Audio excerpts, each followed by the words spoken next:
Do you know Jesus prays for you? That's what Hebrews 7:25 says. He pleads as a mediator on your behalf. I wouldn't.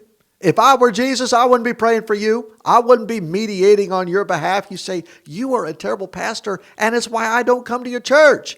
Well, that's only what a few people say. Some other people have something else to say. Have you ever read Exodus chapter 32? Don't tell me if you were Moses you'd do this, because you wouldn't.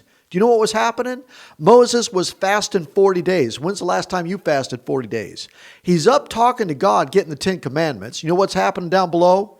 Aaron, his right-hand man, has decided that he wants to get some gold, throw it into a fire. He wants to make out of it some sort of an idol. And all of Israel, who was carried out by God, freedom from the Egyptians, they're going to bow down and they're going to worship the idol. And they're going to say, idol, I just want to thank you that you carried us out of Egypt. You set us free from all of our slavery, so we're going to worship you. Now, Moses is up on the hill. The crowd down below, probably more than 1 million people, is now chanting, dancing, singing, praising, worshiping this golden calf that they created. And you know what God says to Moses? He says, Moses, your people.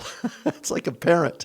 It's your child. Your people, they're down there worshiping this false god they just created to say, you have brought us out of the land of our captivity. The word that God uses is corrupted. Moses goes down, you know the story. Aaron says, well, the golden calf had just jumped out. I don't know how this happens. People put some golden fire. Out came this golden calf. They started worshiping it. Lie. And you know what Moses does? He doesn't call down fire from heaven. You know what I would have wanted to do? Fire from heaven. God says, I'm done with this people. I'll start over with you, Moses. I'm done with this people group. I'm not going to keep carrying them and have them say these things. Moses intercedes on behalf of God's people. He says, God, if you do this, all the nations of the world are not going to know about your renown. They're not going to recognize that the God who carried them out isn't the God who's able to sustain them. God hears the intercession of Moses, and he's willing and chooses to forgive his own people. You know why he did that? Because Moses interceded. Poor Moses. He's going to have to go back up to the mountain, get the 10 commandments again. He's got to go back through the process. And these people did nothing but cause this man problems.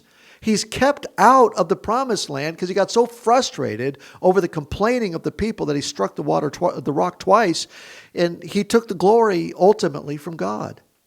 This is a big deal for you. Jesus is the one who is your shepherd. He's the one who prays for you. He intercedes for you. There's a great preacher. He said one time, if you could just hear Jesus praying for you in the next room, you wouldn't fear anything. My friend, there is no good reason to do the next wrong thing. When God allows you to face temptation or trial, when you're going through things that are bigger than you have the opportunity to trust the Lord. The Israelites didn't want to do that, so they found something else that would comfort them. You can hear Jesus praying for you, saying, God, Father, strengthen them. Make them something that causes them to know that I'm with them. Give them power, my presence, that would cause them to overcome. There's nothing you need to fear. There's nothing you need to do when you have Jesus who's beside you, and he has authority over all things. Moses went to war on behalf of God's people, and God relented. Maybe you're watching this, and you know some things are happening, and you're not certain what to do. Maybe they've happened against you. What you should do is not say, God, why don't you send a lightning bolt and strike? What you should do is get down on your face and say, God, because of the great name of Jesus, could you change this? Could you transform this? Could you make something beautiful out of this? And you know what God does? He hears the intercession of his people. Jesus right now, according to Hebrews 7, is interceding for you.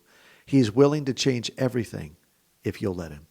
How about we hear the voice of Jesus, do what he says, so that Jesus can cause us to do the next right thing and glorify our Father.